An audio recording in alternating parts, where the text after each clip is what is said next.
French quilting. As with the United Kingdom, the recent resurgence of interest in quilting is really a consequence of the way the American craft industry has captured the world since the 1960s. Although in a domestic sphere, there has always been quilting and needlework in France, this had largely been lost as an art form.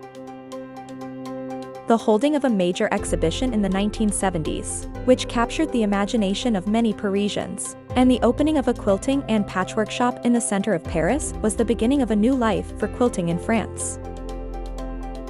Over the last 30 years, quilting has blossomed in France, and from being an obscure hobby, with materials and tools being hard to find, it has become an increasingly substantial business. The design of quilts in France is, as you would imagine, of major importance. Both traditional and contemporary designs are very popular now.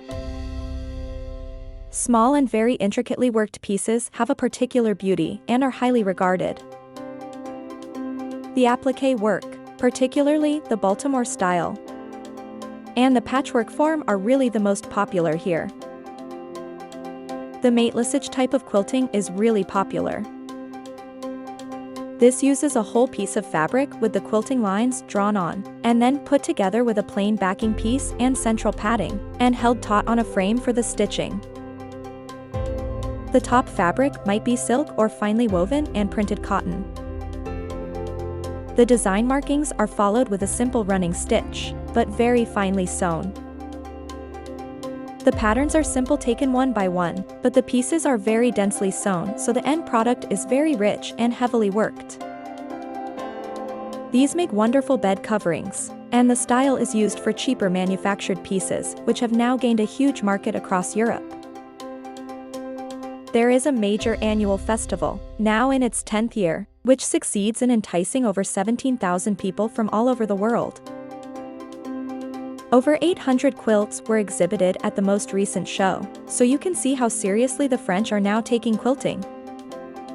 The Piqueur de Marseille is also very famous and was made from two pieces of fabric, a backcloth, and a fine silk or cotton front piece. The pattern was worked with a backstitch, and the filling was inserted between the needle holes. The patterns are not dissimilar to those of William Morris, famous for his arts and craft movement in the United Kingdom. The method was amended later on for ease of working, and running stitch was used instead of backstitch, and more padding was used to fill out the areas between the patterns. The stitching work is generally done in a contrasting color to the face fabric, and this type of quilting makes wonderful cushions and items of clothing, such as evening jackets. The boot has evolved to show increasingly larger areas of pattern, which could be done much faster. The name of this type of quilting comes from the Provençal for stuffing. The Provençal style was also part of this tradition, and local flora and fauna, as well as religious and romantic designs, were used, reflecting the interests and feelings of the young women quilters.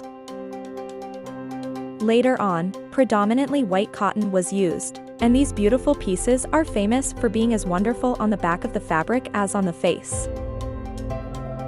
The plain white bed covers, pillow covers, and throws are sought after, and similar styles are found in many shops like Laura Ashley in the United Kingdom.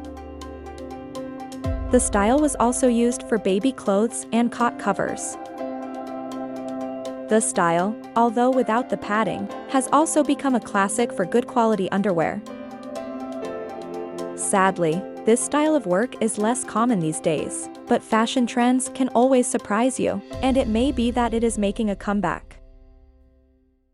Although it's known as a French Provençal style, it does apparently originate in Sicily at some point during the Middle Ages. Thank you for watching another Unstoppable Intellect video. Don't forget to like and subscribe to help keep the channel growing. Knowledge is power. Together, we'll make you truly unstoppable.